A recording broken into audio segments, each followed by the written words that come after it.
Dans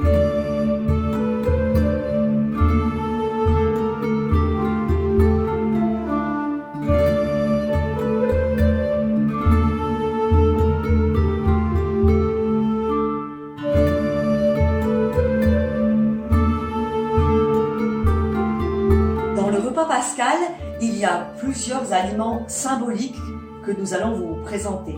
Il y a les herbes amères avec le persil et le réfort, ici sous forme de cantadou. Ces herbes amères représentent la souffrance, les difficultés, les épreuves de la vie. Durant le repas, on trempe un bout de persil dans un peu d'eau salée. L'eau salée qui ressemble aux larmes, qui a un peu le goût de la mer et qui représente justement aussi la tristesse. Et on goûte ce bout de persil trempé dans l'eau salée et aussi un peu de cantadou au réfort dans un peu de pain azime.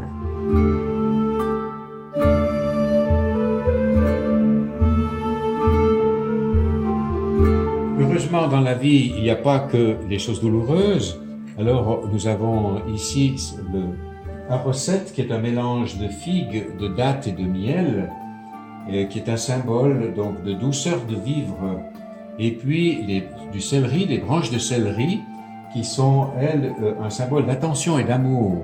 Alors, pour mettre en valeur le fait que nous avons des bons moments dans la vie, voilà, on prend un peu de arrosette avec la branche de céleri et on va manger en pensant à tous ces bons moments de notre vie.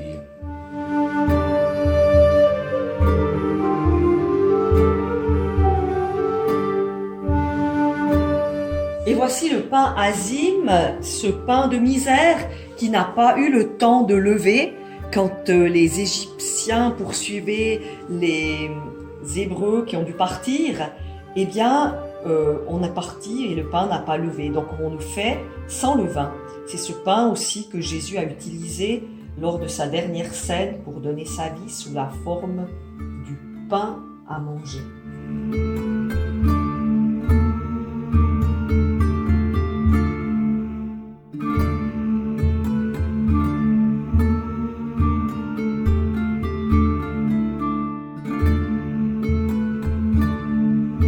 Et le deuxième aliment qu'on retrouve aussi dans l'Eucharistie, qui est justement le vin.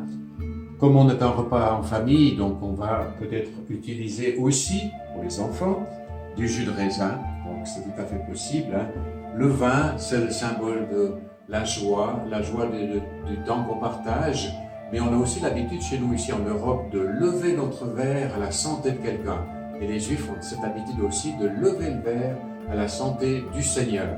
On aura plusieurs fois l'occasion, dans le cadre du repas, de lever notre verre à la santé du Seigneur et des participants de la soirée.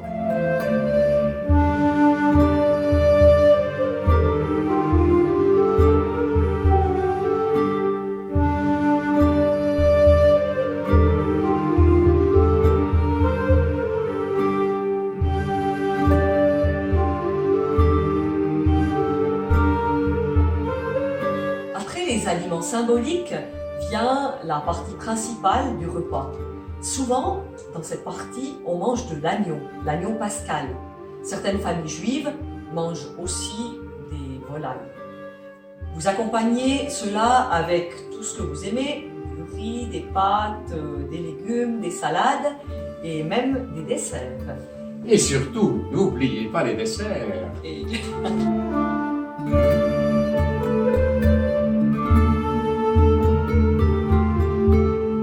Éléments encore à vous présenter.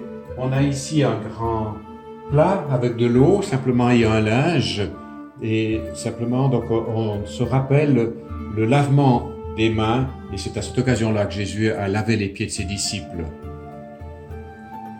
Et le chandelier à 7 branches, les autres lumières, tout le repas se vit à la lumière naturelle des bougies. Ce chandelier à 7 branches qui représente la lumière et la création avec les 7 jours de la création.